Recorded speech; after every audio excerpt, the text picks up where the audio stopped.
Hello friends, आज के video में हम देखने वाले हैं मेडिकल सर्जिकल नर्सिंग और जिसमें हम बात करने वाले हैं न्यूरोलॉजिकल डिसऑर्डर्स। दो हमने पहले बात की थी, हेड इंजरी और ब्रेन इंजरी इंक्रीज ICV और सेरिब्रल एडिमा के बारे में। आज हम बात करने वाले हैं CVA सेरिब्रोवास्कुलर एक्सीडेंट्स और स्ट्रोक के बारे में बात करने वाले हैं।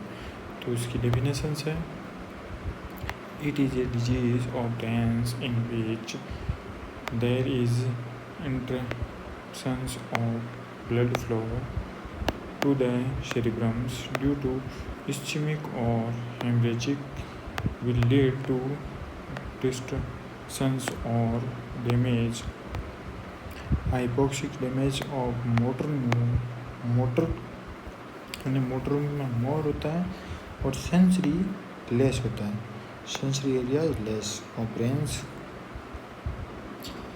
यानी इसमें ब्रेन्स में क्या होता है, इस्चेमिक अटैक होता है, हेमरेजिक जो क्या करता है हाइपोक्सिक कंडीशंस लाता है और उसकी वजह से मोटर न्यूरॉन्स है वो ज़्यादा डैमेज होते हैं, सेंसरी कम होते हैं।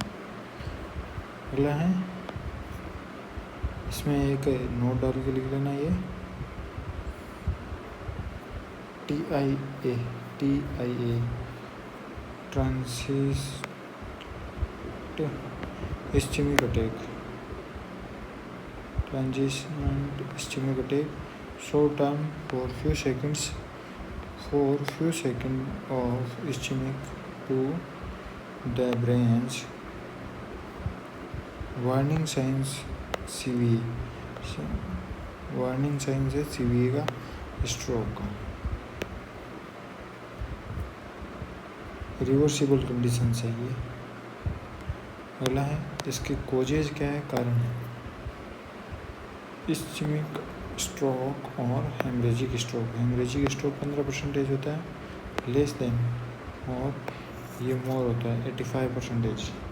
लैक ऑफ वाटर सप्लाई यानी ऑक्सीजन की सप्लाई कम हो जाए तो, lack of nutritions, decrease waste removal यानी वेस्ट को रिमूव कम हो तो भी ये हो सकता है, यानी कि यूरिन कम बने, स्टूल कम बने, उसकी वजह से भी।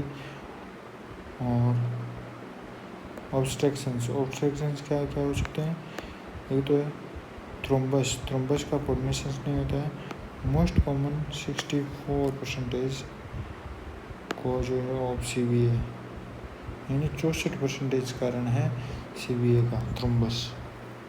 लैक ऑफ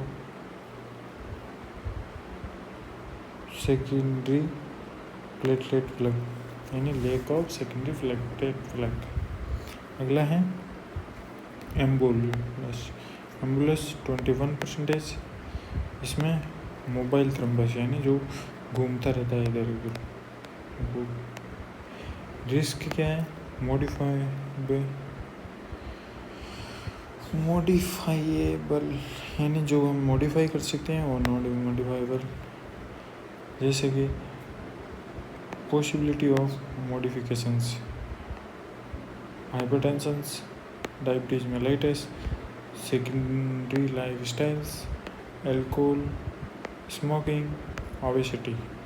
और जो non modify can not modify, जैसे कि सेक्स हो गया, हेरिडिटी हो गया, एज हो गया, इनको हम मॉडिफाई नहीं कर सकते। अगला है क्लिनिकल मैनिफेस्टेशंस, मोनोप्लेजिया मतलब होता है single limb paralysis, monoplegia, single limb paralysis, hemiplegia, right and left limb paralysis, और पैराप्लेजिया या डाइप्लेजिया, अपर और लोअर लिम्ब पैरालिसिस। डाइप्लेजिया या पैराप्लेजिया में अपर ये और लोअर लिम्ब पैरालिसिस। और quadriplegia, all 4 limbs is paralyzed, all 4 limb paralyzed। Right sided stroke, left hemiplegia, अगर right sided stroke हुई तो लेफ्ट हेमीप्लेजिया हुई, राइट CVA हुई जड़ें, लेफ्ट साइडेड बॉडी नेगेटिव, यानी लेफ्ट साइड की बॉडी है ना वो नेगेटिव हो जाएगी, इफेक्ट आ जाएंगे। लेफ्ट साइडेड स्ट्रोक हुई जो ना राइट हेमिप्लेजिया हुई, और लेफ्ट साइडेड सीवीए हुई जो ना right sided body negative. Dysphagia, difficulty in swallowing, risk of aspirations.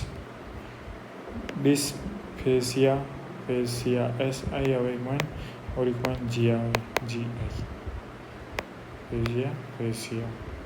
Difficulty in speech, slowed speech. Aphasia, unable to speech, यानी जो बोल नहीं सकता है, unable to speak.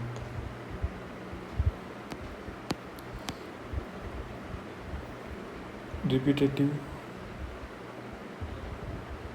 Aphasia, repetitive aphasia है तो वर्निकेज स्ट्रोक है। Repetitive aphasia, Wernicke's stroke, sensory stroke भी बोल सकते हैं। और एक्सप्रेंसिव एफेजिया है, एक्सप्रेंसिव यानी कोई भी चीज़ को एक्सप्रेस नहीं कर पाता है तो उसे बोलते हैं वर्निकेज स्ट्रोक और मोटर स्ट्रोक।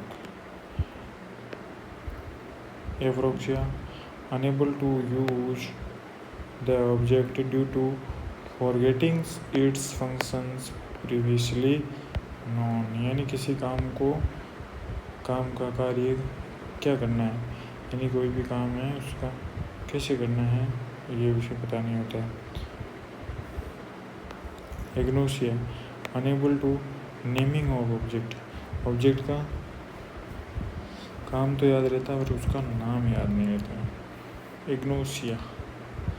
अगली वीडियो में हम पढ़ने वाले हैं डायग्नोसिस टेस्ट के बारे में। इस वीडियो में इतना ही। अगर वीडियो पसंद आए तो वीडियो को लाइक करें, और चैनल पर नए हो तो चैनल को सब्सक्राइब करें। Thank you for watching this video.